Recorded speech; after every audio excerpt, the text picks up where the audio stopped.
जब सुने के होई भोजपुरी गाना बस बजे के चाही गाना।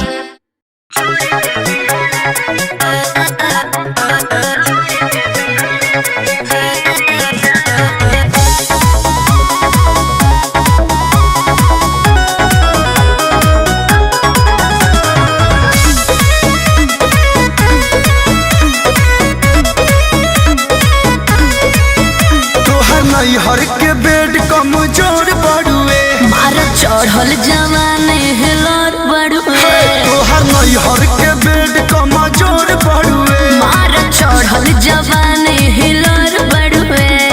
सुन प्यार प्रिया धारा बतानी क्रिया हटो हुन सटो जन भीरिया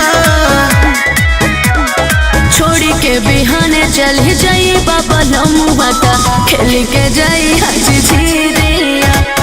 छोड़ी के बिहाने चली जाई बागे राजा जी खेल के जाई हजी झीरिया।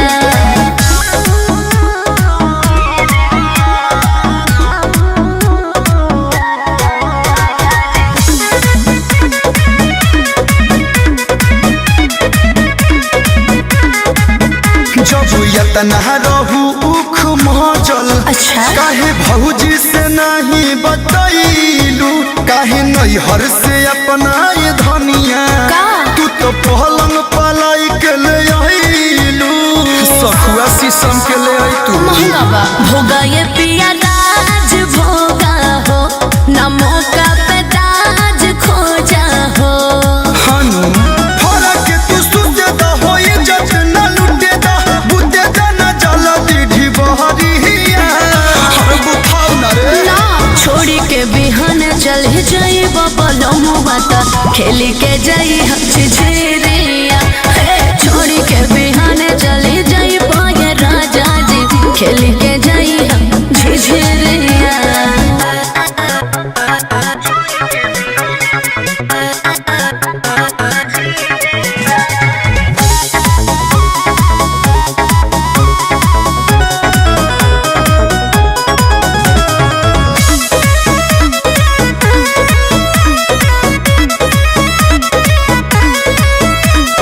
दिन में न पेट ताहर भरल तयाज कही से के मनवाया घाई ये सुखल को तू कतनो खइबू बाकी चढ़ी न देह पमोटाई जाए पतर को मरद से न मान भारे हो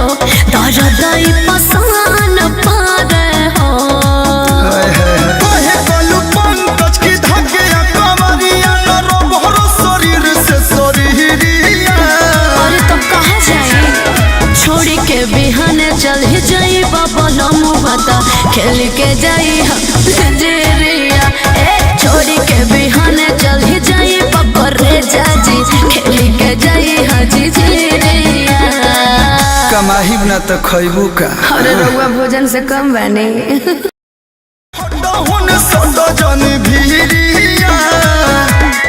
छोड़ी के बिहाने चल जाई बाबा लमुआ ता खेल के जाई हजी झीरिया छोड़ी के बिहाने चली जाई